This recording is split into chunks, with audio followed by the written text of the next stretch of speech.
Hi Pippa, we've just had a great day here with you, the third day of a Windrush session that you've been hosting.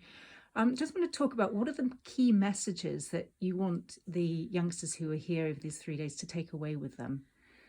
What are the key messages? I mean, they're a great bunch of young riders, great fun to work with.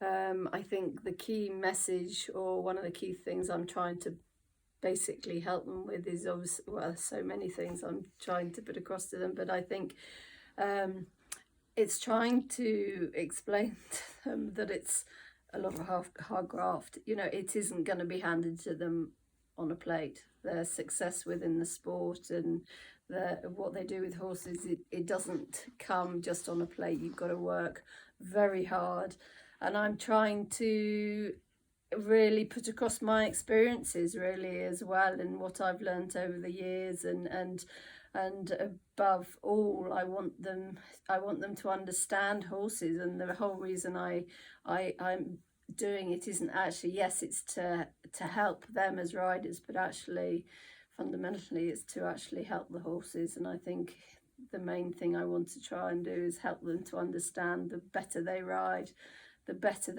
job they do with the horses, whether it be from a management point of view in the stables or riding point of view. Every aspect is so important, and yeah, I'm trying to sort of teach them that the empathy side is very important, and understanding horses and trying all the time to better themselves and improve their own riding. And you were talking this morning about the help that you had when you were their age.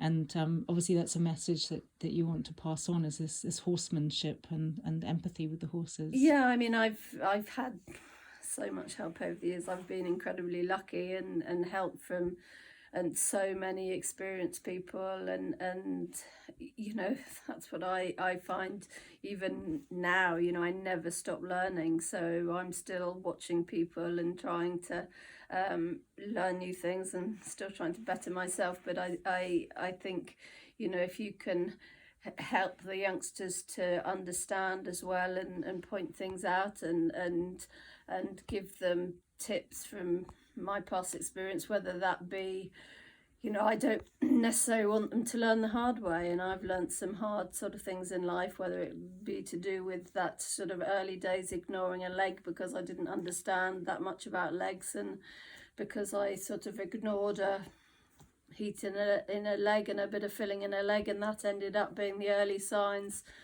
of a tendon, and I didn't understand that, and I had a major issue, and that was when I was younger and the horse's career was finished. So if I can, even things like that, explain to them how important it is not to ignore that bit of heat, or so it's covering everything, from owners, sponsors, horse management, tack, whatever, the fitness, what competitions they do, basically I'm here, and I'm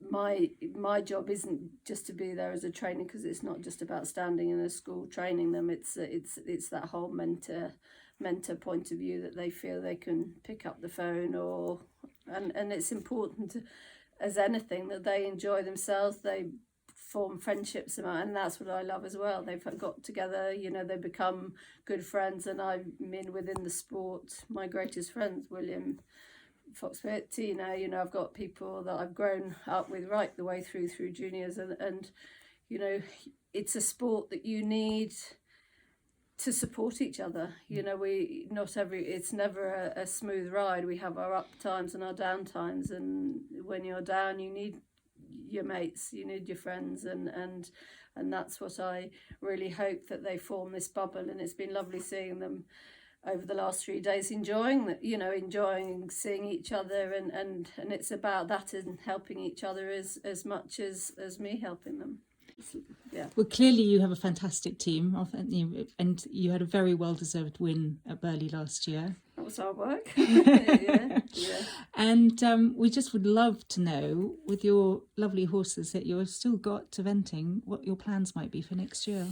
Well, I mean, this year obviously was a really frustrating year, but we still have to look at ourselves to realise how lucky we are being in our situation, living in the country with horses. And so I think from that point of view, we've been incredibly lucky, and we've been able to work away. And I've certainly spent a lot of time working on stuff at home and with the horses.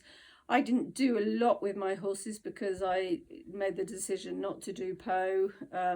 One of the reasons, some of my owners didn't want to go down to the south of France, being the situation at the moment. And with my top horses, they didn't run. They only had a couple of runs because it got to a state. I just felt I didn't want to run them for the sake of running them. I had the runs I had on them were very good, so I didn't want to put on. You didn't need any more. I didn't want to put more mileage on them without having a goal. Whether I've done the right thing or not, I don't know. Who's to know? We'll find out next year, won't we? Next year. But going to next year, it was really gutting because coming into this year, I've got 3 sort of 5-star horses sort of that were lined up, and those are Mare's Hope, Billy Walk On, Mare's Hope, and of course MDH Grafton Street. So I've got those 3, and then I've got a really nice horse underneath that in Maybach who was 4-star. And then I've got a nice little horse, Billy Wonder, who Mum and Reese McMullen joined home with me. He's one of ours that was very much a fun horse for them. And I have run a bit more this year. He's had a few runs, and he did his first advanced, and he was double clear there, so that was great. So he's another nice one, and basically that is my sort of string of sort of older event horses, and then I've only got 1-2 other young ones, Billy Cassidy, and then a couple that haven't started yet. But I've cut down on my event horses. I haven't got so many, too old to have that many now, but I'm busy with busy helping with the Billy horses and still jumping a bit. But for next year, the plan is to get those 5-star horses. So now we know Badminton will be running one way or another. So hopefully I will have definitely a couple there. Which Great. ones, I'm not sure. Well, good luck with the preparation. That was a long answer to your question, wasn't it? Sorry, whole story. No, everybody loves to hear what's going, especially as we haven't seen them out this year. So it's nice to know that. They're having. I'm a bit old-fashioned. I'm old-fashioned in that I believe horses. It's good for them to have downtime, to be horses, to be turned out all together. And when I see them, I love seeing them together in the field and shoes off, natural environment.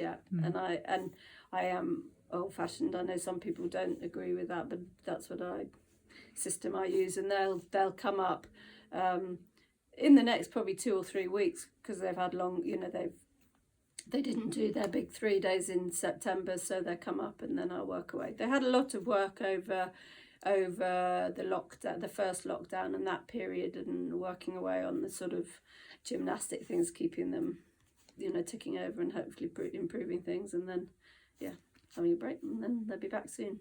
Great. Well, we look forward to seeing you out next season, and thank you for everything you've been doing for Windrush and the young riders who are part of the team. Yeah, well, let's keep everything crossed that they keep. It's tough times for everyone, but I think particularly with the younger riders, it's frustrating for them, and I'm just really lucky that I've had a great career, but keep everything crossed. And I said to them, it's up to them how they use this time. They can sit back and be frustrated, but to me, I think it's an ideal time for them to better themselves, work on their weaknesses without the pressure of competitions. Brilliant. Thank you very much, Pippa. Thank you.